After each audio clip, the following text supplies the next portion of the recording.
Assalamualaikum warahmatullahi wabarakatuh. Alhamdulillah hari ini bisa sowan di kediamannya Gus Gaul atas izin dan rahmatnya Allah Subhanahu wa Ta'ala. Kali ini kita berjumpa lagi, mau ngobrol dengan Gus Gaul. Mohon diceritakan sedikit perjalanan spiritualnya jenengan Gus, untuk memotivasi para penonton yang ada di rumah. Moga-moga dengan cerita kisah perjalanan jenengan bisa membuat penonton yang ada di rumah menjadi lebih bersemangat. Waktu dan tempat monggo kami persilahkan Gus.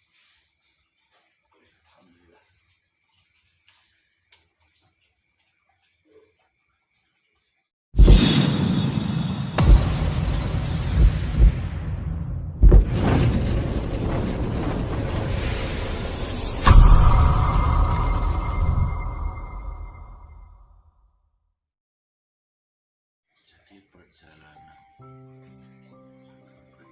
kehidupan kita sebagai makhluk Allah, terutama saya itu terlahir dari keluarga awam, anak wong randuwi, anak wong bodho, sekaligus kula niku nggih tiyang bodho. Dados tiyang sepah atau orang tua saya itu membekali anak dari 3 bersaudara itu hanya satu cengkir kencenge bibir. Aku ra iso mbekali awakmu bondo ora liwat awakmu, tak bekali ngilmu, awakmu jek cilik tak delak neng pondok. Jadi ketika masih kecil kita itu dibuang ke pesantren, nggak tahu yang namanya sekolah SMP atau SMA itu gimana rasanya, itu nggak bisa merasakan. Jadi ketika di perjalanan pondok pun, maaf, ketika kita itu anaknya orang nggak punya, pondok saya di Banyuwangi di pesantren Raudatus Salam Yai SK, sampai sekarang beliaunya masih hidup. Jadi ketika itu perjalanan kami itu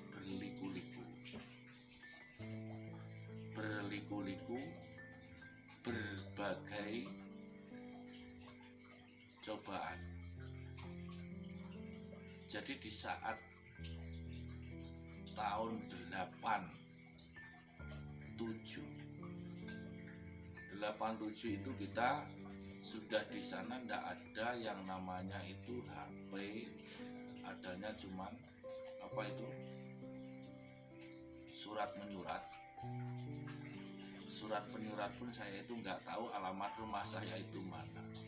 Jadi kalau masalah perjalanan hidup dari pondok 87 sampai 94 kita itu pindah ke Kediri, itu perjalanannya berbagai macam-macam.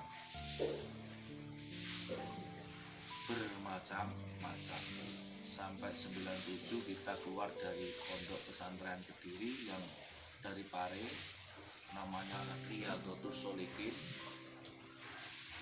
Yaitu kita itu terus meneruskan di Magelang, tempatnya Mbah Yai Mangkli. Habis itu sudah satu tahun kita menyokehkan di tempat Mbah Arif pelayaran. Setelah keluar dari pesantren, ternyata keluar dari pesantren itu berjuang di agama itu enggak seenak atau yang se-enjoy kita bayangkan. Jadi perjuangan agama itu ternyata juga perlu ekonomi.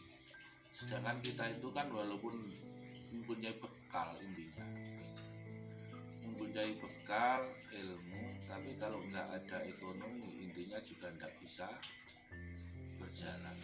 Ternyata perjalanan hidup itu masih banyak kekurangannya.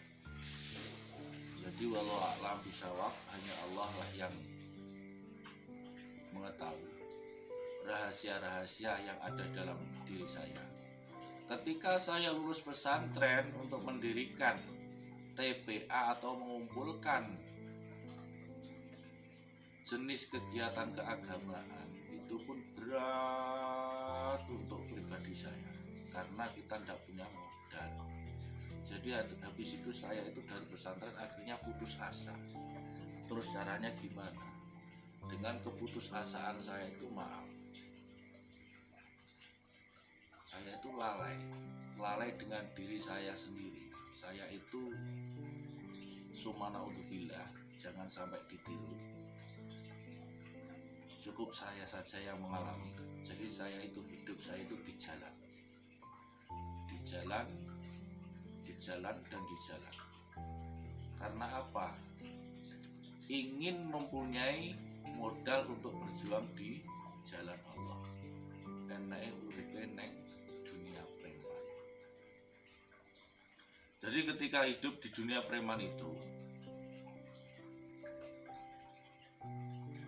perjuangan saya itu seolah-olah itu sebenarnya tolak belakang sama hati nurani saya. Cuman kalau nggak seperti ini, gimana caranya dapat uang? Jadi saya itu ikut Gajah Oleng waktu itu. Kita memegang caruban sampai Mantingan bersama teman-teman.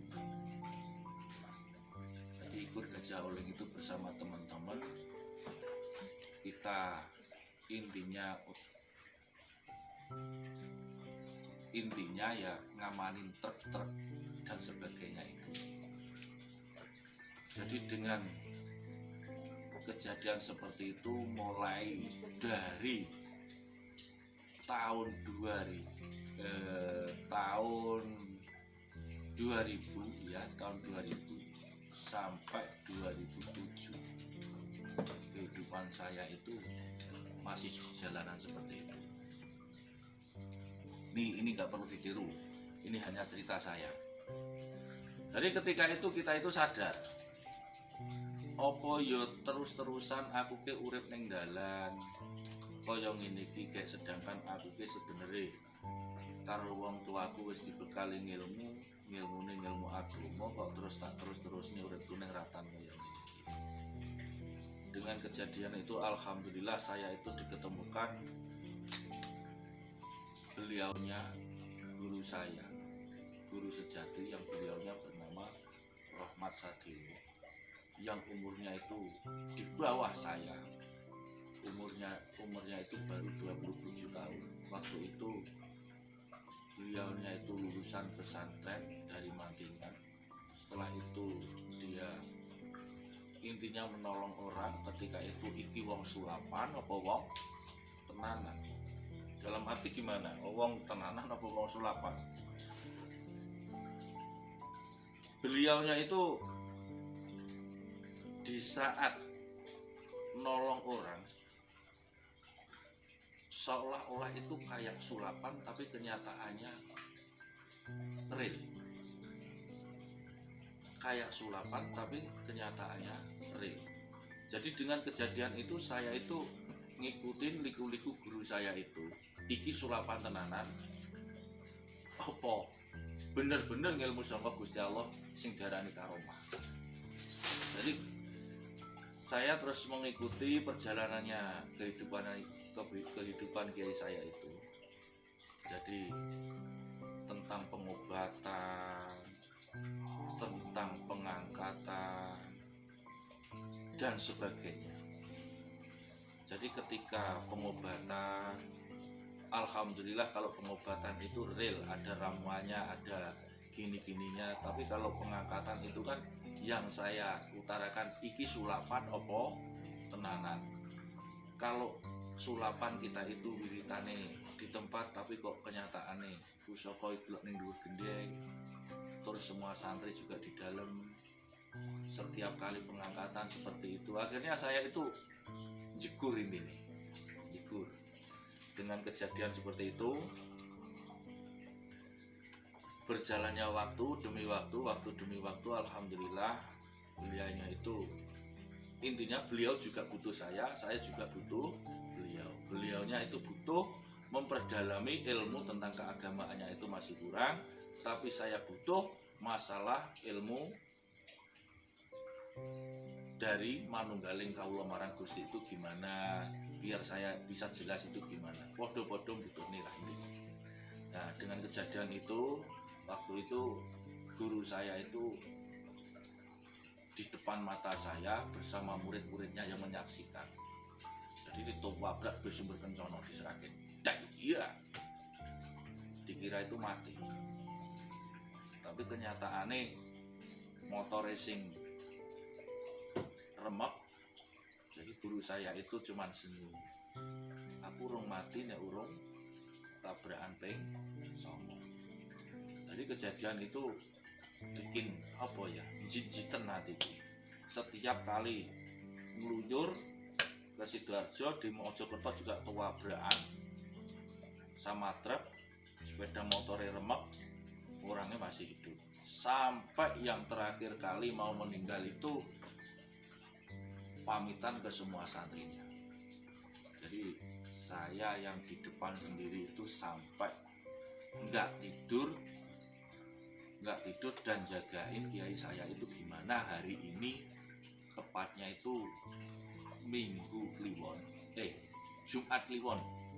Jumat Kliwon itu setelah ada amalan-amalan tertentu yang diturunkan kepada semua muridnya.